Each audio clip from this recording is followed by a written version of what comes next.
Hey there, Anthony here.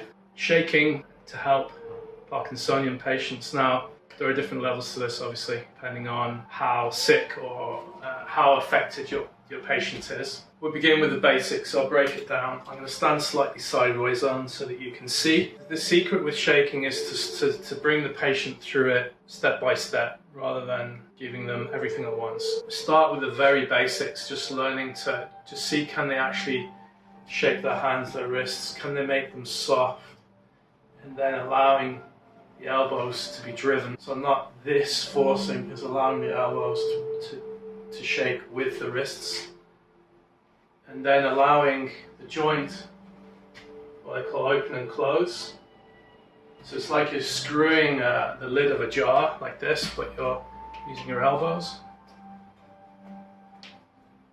So that's a good test to see, are they able to do that. Then we start with the zombie shaking. So we call this like the zombie, right? So arms in front, like some sort of Michael Jackson movie.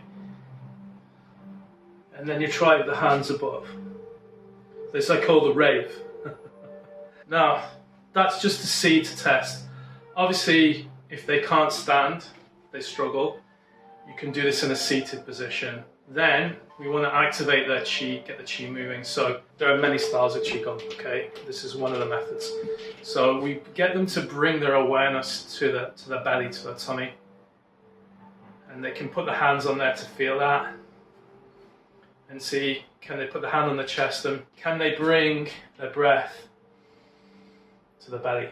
So not up in the chest where it's survival, it's into the belly where we nourish, to really push and lift. So just allowing them to bring that awareness to here. And then what we do is we teach them to shake their whole body. So we do this by allowing the center, this part, get them to bounce the center up and down. So you want to imagine a big Pilates ball or a big balloon with a little ball inside, and the purpose is you're going to move the big ball, which is their body, to move the little ball inside, which like a bingo ball moving up and down. Soften the knees, make sure their feet are parallel, make sure they're stable. They're not to one side, they're pretty stable. Their feet are like they're on train tracks, they're in alignment, the toes are in alignment, they're quite stable.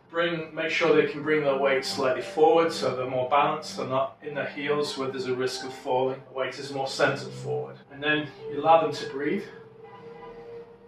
Breath comes into that belly, filling up the belly. And we commence by shaking. So we're feeling that big heavy ball in the belly, is like shaking, and the body follows. Breathing in, breathing out.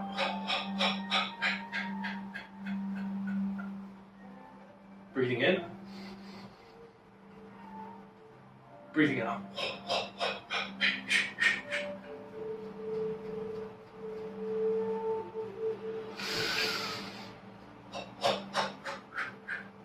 And from there, you can build in, moving the arms forward into that zombie.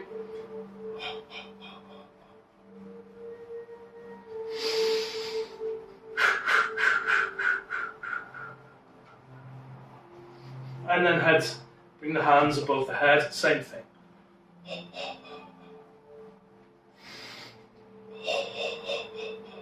Breathing in through the nose, out through the mouth. And you can see everything's very soft and loose. So that shake is coming from here. So it's not up here. They're not using their knees, which can happen, and you want them to come out of their shoulders. So this is no good. This is no good.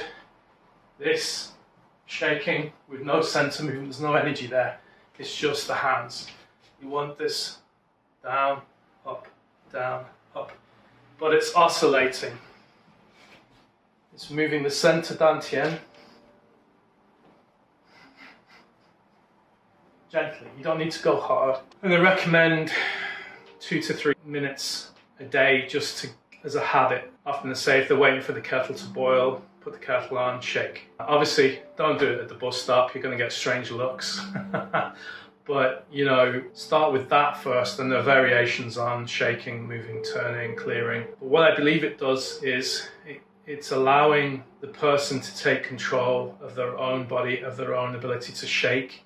And this is sending, I believe, from my experience, a signal back to down-regulate the nervous system. I'm not saying it's going to get rid of the tremors, but it's definitely my experience, 30 years nearly, it can soften the tremors, make them more controllable. Now, if the person can't stand, then obviously you can go to a seated, and so they're not going to be able to bounce with their feet, but they can simulate bouncing as if they're bouncing on a bouncy ball, but allowing the hands to be very soft.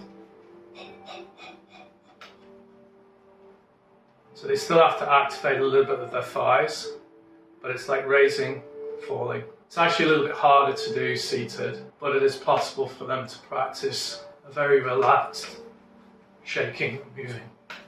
So no tension in the shoulders, opening and closing.